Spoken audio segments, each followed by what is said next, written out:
Vitore, fillimisht falenderoj shumë që na mbikëprite këtu në restorantin tonë këtu në Arbëri Prishtinës. Po du pak me janis fillimisht intervistën me bizneset e tua, pasi që je bashkë me bashkëshortin tënd Arbenin, je bashkëpunore në 3 biznese. Fillimisht çka të motivoi që të hysh në botën e biznesit? Faleminderit shpat për ftesën. Kënaqësia është e imja. Them të drejtën, të futesh në botën e biznesit nuk është edhe aq e lehtë, sepse është pak sfiduese. Asnjëherë nuk e dihet se si do të jetë rezultati. Por ne ja kemi dalë në banë, kemi pasur mbështetjen dhe përkrahjen e njëri tjetrit dhe gjithçka ka shkuar në bazë të planifikimit tona.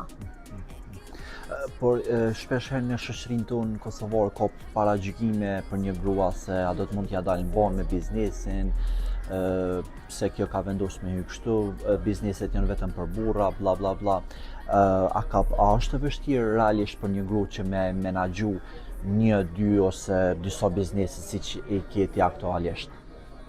Është shumë e vështirë në ditët e sodit, sepse ka edhe konkurenca shumë e madhe, femrat janë vetëdijsuar shumë dhe shumica prej tyre kanë hapur biznese, por vullneti i madh për jetën, vullneti i madh për punën, ta lehtëson.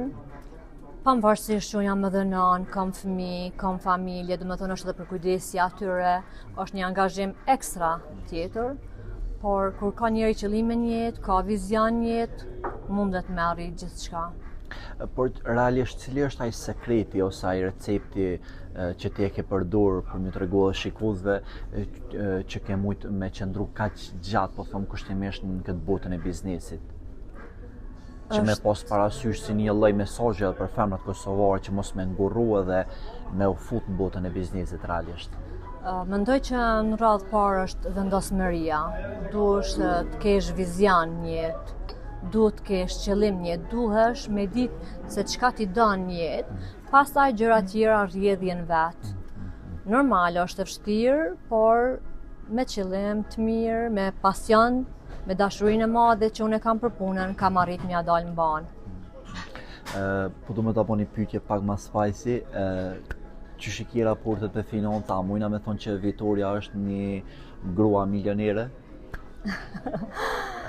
Nuk mund të themi që jam milionere. Ofër milion që?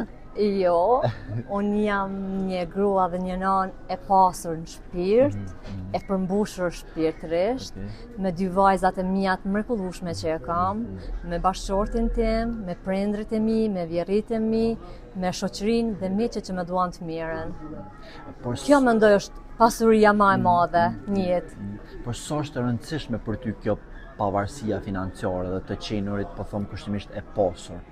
A ka ndikim, sidomos në ditët e sotshme? Pavarësia financiare në ditët e sotit është shumë e rëndësishme. Normal që ka ndikim njerëzakonisht madh, sepse ti je gru dhe të kesh një pavarësi financiare lun një rol shumë të madh në ditët e sotit. Unë realisht e gëzoj këta dhe i falenderoj Zotit, po me punë arrit gjithçka. Vitore, lirisht mund të themi që je një personazh publik, po so kanë ndiku ato komentet, le të themi, ose pozitive ose negative që i merr për gjatë kohës, so je duke bë biznes, a ndikojnë te ti realisht këto komente, qofshin pozitive ose negative? Edhe a i merr parasysh, le të themi? Opinioni njerëzve është opinioni i tyre. Unë shikoj punët e mia, vazhdoj tutje me planet e mia, kështu që as pak nuk luaj në rol në jetën time e as të familjes time. Se menaxhon presionin e rrjeteve sociale edhe të qenurit gjithmonë në qendër të vëmendjes. A e keni recept që e përdor gjithmonë me kon vëmendje edhe në skenë? Jo, nuk kam asnjë recept. Ndëgja, vetë puna ime e kërkon ndoshta me qenë qendër vëmendje, sepse është butiku, është klinika estetike, këto dyja janë të ndërlidhura njëra me tjetrën dhe padyshim që mund bish në qendër vëmendjes, por e menaxhoj shumë mirë, absolut asgjë s'më afër zemrës, shikoj punët e mia. E përmendë klinikën estetike që ke po mendoj për botox, fillera, operacione plastike, po do më ndol pak këto është bot trend kohës së fundit, gjithandej që ka ndërhyrje, sidomos femrat e reja po bojnë ndërhyrje. Qysh e kishe përshkruar me një koment këtë trendin që tashmë është bo? Shpatë njerëzit janë vedisu. Do me thonë, në fillim kanë qenë pak sa tabu, por tash janë vedisu. Unë vajzat të reja në asnjë mënyrë nuk ju kisha sugjeruar që të bojnë as filler dhe as botox, sepse janë të bukura vetë. Me kalimin e viteve normal që bjen volumi dhe është në rregull nëse dikush vendos me bërë, nëse jo është zgjedhje personale, individuale dhe ne i respektojmë. Pse jo? Por si përgjigjesh këty në komentave në përgjithësi, po besoj kotet e vinë kliente edhe thonë që po du me ndërhy diçka, po për shkak komenteve negative, paragjykimeve, a ka pas, a mundesh me na përmend ose ndaj koment që ka orë klientja jote ka thonë bla bla bla për x arsye, ose që shë përgjigje këty në komente që të tjerët i bëjnë? Unë fare nuk mirna me komentet absolut, edhe s'kam kohë, nuk është që nuk i shoh, se i shoh, po nuk kam kohë dhe nuk s'kam çka të mirna. Ata njerëz që kanë në vete atë mlefin negativ, atë energji negative me shpreh, mu m'vjen keq për ta sinqerisht, sepse ka dhe prigjenisë femërore që e shprehin. Po unë mendoj që një femër duhet të suportuar për me arrit një jetë, e jo të paragjykohet ose të shikohet, se tek e fundit sot po paragjykon dhe nesër po e bën vetë një jetë në gjë. Pastaj ku po mbet. Po çfarë mendimi ke për ato gra që nuk dëshirojnë me bën ndërhyrje estetike? Dëshirojnë ai pjesë me elan, po them kushtimisht me u duk pak keq ose deformune edhe mos me ndërhy fare. Gratë shqiptare janë gjitha të bukura, kështu që unë respektoj vendimet e tyre. Është kjo çështje individuale. Pa marrë parasysh nëse është vendimi i tyre, patjetër që duhet të respektu.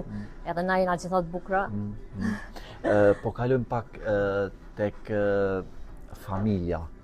Në rrjetet sociale kam po që e kam përcjell pak dhe kam po që je një person shumë familjar, je lidhur shumë me bashkëshortin tonë, me Arbenin, me fëmijët, me vajzat, po më tregon pak copsa fillimisht nga lidhja jote me Arbenin, qysh u njohet, cilën ishin ato shkëndijat e para, edhe qysh po arrini që pas 20 e kusur vite martesë me mbajt ende raportin e shëndosh. Mos më nxjerr tash të gjithat në sherr. Që me qenë edhe frymëzim edhe një mesazh për të gjithë ato çifte. Po, me Arbenin jam njohur gjatë kohës së studimeve. Do të thotë kem qenë student. Mendoj që për me qenë një martesë shumë e shëndosh, edhe me zgjat, se tash në ditë sot gjithçka po ndodhet, edhe pse nuk ka asnjë siguri në jetë, kjo është normale, por ne ja kalojmë mirë bashkë, kemi mirë kuptim bashkë, kem 2 vajza, kem familje, është familje me familje Arbenit, përkushtohemi në 2 anë. Mbi të gjitha është besimi që kemi njëri për tjetrin, është përkraja që ja bëjmë njëri tjetrit në çdo aspekt. Kush e boni hapin i pari në lidhje ti apo Arbeni? Arbeni, sigurisht. Arbeni, A mendon që gjithmonë meshkujt duhet me bë hapin të parët? Nuk di çka më thonë për këtë gjë, po në rastin tim konkret Arbeni ka bë hapin e parë dhe mendoj që s'kemi gabuar asnjëri. Do më mirë për dy ju varo. Faleminderit Zotit, deri sot po. Po më intereson jep prapë përsëris personazh publik, a mendon që ka ndiku pak edhe fama jote në këtë raportin me Arbenin? Nuk mendoj që unë jam më e famshme se Arbeni. Pak shaka. Jo, absolut nuk e konsideroj vetëm të famshme, na mbi gjitha jemi njerëz. Vitor, po më intereson pak ç'e kishe përshkruar definicionin e lumturisë. Çka do të thotë për ty me qenë e lumtur? Për mua me qenë e lumtur është një familje shëndosh. Jetën pa familje nuk kisha mujt me paramendu veten, pa fëmijët, pa bashortin. Definitivisht për mua do të thotë kisha punu dhe kisha jetu kot. Nuk e di, unë jam rrit me ta, ndoshta kjo është njëra ndër arsyet, e kemi ndihmuar njëri tjetrin, e kemi mbështet njëri tjetrin. I përmende pak më herët që i ke 2 vajza. Po. Apo më tregon pak për raportin që e ke me tu? I kam dy vajza, mundona t'i edukoj, mundona t'ju plotësoj çdo dëshirë, ato kushte din që e kanë shkollimin. Edukimi është primar, tash po dihet që bashorti është i zonë shumë më shumë me punë, unë mundona me koordinu në qoftë pyetje, me qenë me pas shumë punë te klinika, unë i shty tërminë dhe merrem me vajzat. Vajzat i kam primare në jetë. Kështu që qëllimi jem është ato të arrijnë, shkollohen, banë zonjat e vetes, mendoj që ato e kanë një model. Shpesh, sidomos viteve të fundit, ka ndarje nga çiftet e reja për shkak pengesë, është në këtë rast vjehre ose vjera ose vjerrit në përgjithësi. A mendon që pikërisht duhet me qenë vjehrit shkoku kyç që me u nda çiftet e reja në këtë rast? A mendon që vjerrit janë pengesë? Jo, absolut. Ky është mendim i gabuar. Sinqerisht, e them që është gabim të mendosh në këtë aspekt. Unë kam një raport shumë të mirë me vjerrit e mi. Sidomos vjerën e kam pikë dopt. Është një njeri jashtëzakonisht i mirë, është person i shkolluar, është profesor gjuhës angleze, është shumë motivues, është shumë. Unë debatoj gjithçka, këshillohem me ta, edhe pse shkoj gjatë vikendeve do të thotë tek ai, po kam raport mirë edhe du shumë. Atëherë, gjithë shikues le të marrin shembull se si Vitoria ka kaq të shëndosh raportin me vjerrit. Gjithë. Vitor, krejt për fund, po du me përcjell një mesazh për gjithë publikun, çfarë do të qoftë një mesazh pozitiv që kishe mujt me drejtu te ta. Si në përgjithësi, si për botën e biznesit, si tash për këto çiftet e reja, sidomos vitet e fundit që ka divorcime gjithandej, po në këtë rast edhe për gjitha gratë në përgjithësi.